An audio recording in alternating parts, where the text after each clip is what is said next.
Board पे मैंने लिखा है velocity time graph. What I have written? Velocity time graph. फिर मैंने लिखा है we have 3 types of velocity time graph. हमारे पास 3 टाइप के वेलोसिटी टाइम ग्राफ होंगे बेटा, ठीक है ना. We have 3 types of velocity time graph for a moving body. किसी मूविंग बॉडी के लिए हमारे पास 3 टाइप के वेलोसिटी टाइम ग्राफ होते हैं. Number 1 is velocity time graph when the velocity of the body remains constant. जब बॉडी की वेलोसिटी क्या होती है? कांस्टेंट रहती है. नंबर 2 होता है velocity time graph, okay, when velocity changes at a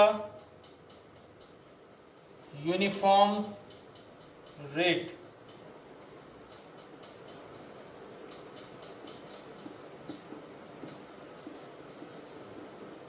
ठीक है, जब वेलोसिटी क्या होगी? यूनिफॉर्म रेट में क्या होगी? चेंज होगी. ठीक है.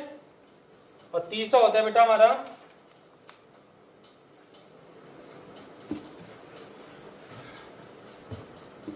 तीसरा ग्राफ हो जाएगा velocity time graph when the initial velocity of the body is not zero. ठीक है, जब बॉडी की इनिशियल वेलोसिटी क्या होगी? जीरो नहीं होगी. इस वाले केस में हम बॉडी की इनिशियल वेलोसिटी जीरो लेंगे, इस वाले केस में हम बॉडी की इनिशियल वेलोसिटी जीरो नहीं लेंगे. ठीक है, ये हमारे पास केसेस होंगे. देखिए बेटा, मैंने लिखा है इसमें velocity time graph when the velocity remain constant. हम पहले वाले ग्राफ की बात डिस्कस करते हैं जब वेलोसिटी कांस्टेंट रहती है. तो देखिए मैंने लिखा है बेटा इसमें velocity time graph for a body moving with a constant velocity is a straight line parallel to the time axis. ठीक है ना. जब कोई बॉडी क्या करती है? एक कांस्टेंट वेलोसिटी के साथ मूव करेगी तो उसका वेलोसिटी टाइम ग्राफ कैसे बनेगा? वेलोसिटी टाइम ग्राफ बनेगा उसका, it is a straight line parallel to time axis. तो मैं क्या करूंगा? सपोज ये पॉइंट ए है, इस ए पॉइंट से क्या करूंगा? एक लाइन बना दूंगा and this line is parallel to the time axis.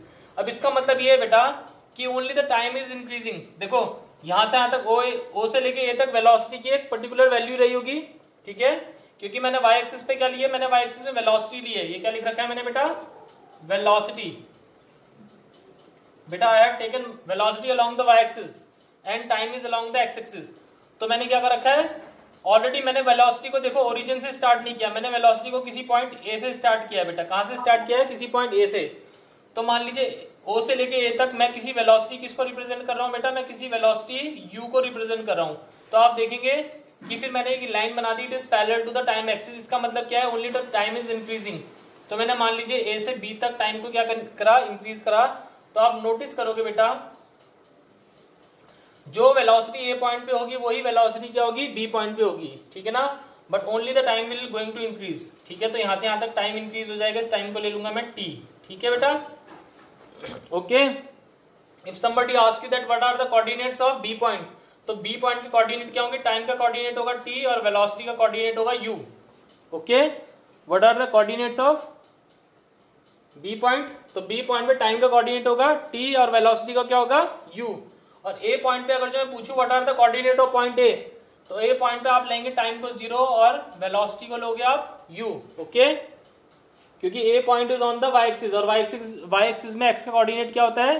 0 होता है. गॉट इट बच्चों? अब देखिए बेटा मैंने लिखा है velocity of the body from the graph. Graph से हमें वेलोसिटी पता चल रही है, वेलोसिटी ओ से लेके ए तक है. और देखो ये हमारे पास एक रेक्टेंगल बन गया, तो ओ ए जितना है वही किसकी बराबर होगा? बीसी की बराबर होगा. तो O A equal to BC equal to U. और टाइम किसकी बराबर है? टाइम है ओसी की बराबर. तो अगेन ये क्या है? एक रेक्टेंगल है, तो ओसी किसकी बराबर होगा? ओबी की बराबर होगा, जिसको मैंने लिया है टी के बराबर. ओके, गॉट इट बेटा? Yes sir. तो मैंने क्या लिखा? O A equal to BC equal to किसकी बराबर है? यू के बराबर है. And O C equal to OB equal to किसकी बराबर है? टी की बराबर है. क्लियर है बात बच्चों? अब बेटा मेरी बात सुनो, ये जो हमारे पास रेक्टेंगल बना है, ये जो रेक्टेंगल बना है बेटा, इस रेक्टेंगल का जो एरिया होगा that will be equals to the distance travel by the body. Okay, the area of this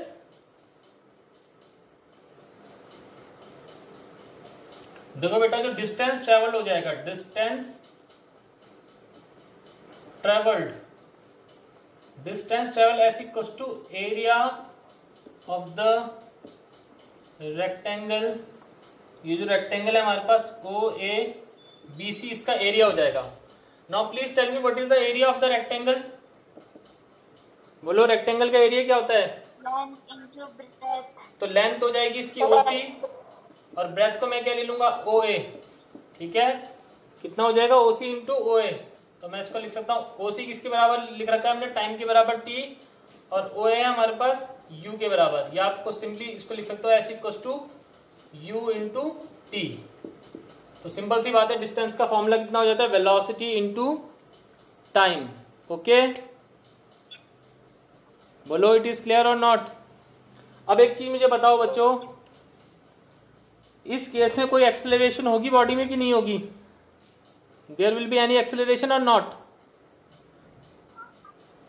बोलो बच्चों, बोलो मुझे, एक्सेलरेशन होगी कि नहीं होगी इस केस में? है? मुझे एक चीज बताइए बेटा, what is the formula for acceleration? v minus u ए कोस्ट होता है v माइनस यू और टी, ये होता है ना? अब मुझे बताओ यहाँ पे तो क्या है, ये देखो, जब मैं ए से बी तक जा रहा हूं तो क्या है? ये तो एक कांस्टेंट वेलोसिटी है ना? बोलो क्या है ये? कांस्टेंट वेलोसिटी, यानी कि वेलोसिटी में तो चेंज ही नहीं आ रहा। वेलोसिटी में क्या हो रहा है? चेंज ही नहीं आ रहा। भाई इनिशियल वेलोसिटी u है और फाइनल वेलोसिटी है वो भी तो इनिशियल वेलोसिटी के बराबर ही है। देखो ए पॉइंट पे वेलोसिटी कितनी थी? u थी, और बी पॉइंट पे वेलोसिटी कितनी है? u है। मींस ए था इनिशियल पॉइंट, तो इनिशियल पॉइंट में वेलोसिटी, मैंने इनिशियल वेलोसिटी u ले ली, b is the final point, और फाइनल पॉइंट पे भी आप देखो कि वेलोसिटी तो u ही है, वेलोसिटी में तो कोई चेंज नहीं आ रहा। ठीक है, तो जो a हो जाएगा कितना हो जाएगा? भाई फाइनल वेलोसिटी भी u है, इनिशियल वेलोसिटी भी u है, तो बेटा u माइनस यू इज 0 और 0 अपॉन t इज 0। तो मीन्स एक्सेलरेशन क्या होगी इस केस में? There will be no acceleration. ठीक है बेटा, जब बॉडी क्या करती है? कांस्टेंट वेलोसिटी से मूव करती है, तो एक्सेलरेशन क्या होगी उस समय? एक्सेलरेशन विल बी, बोलो, 0। बेटा देखो सिंपल सी बात है, हम what is the definition of acceleration?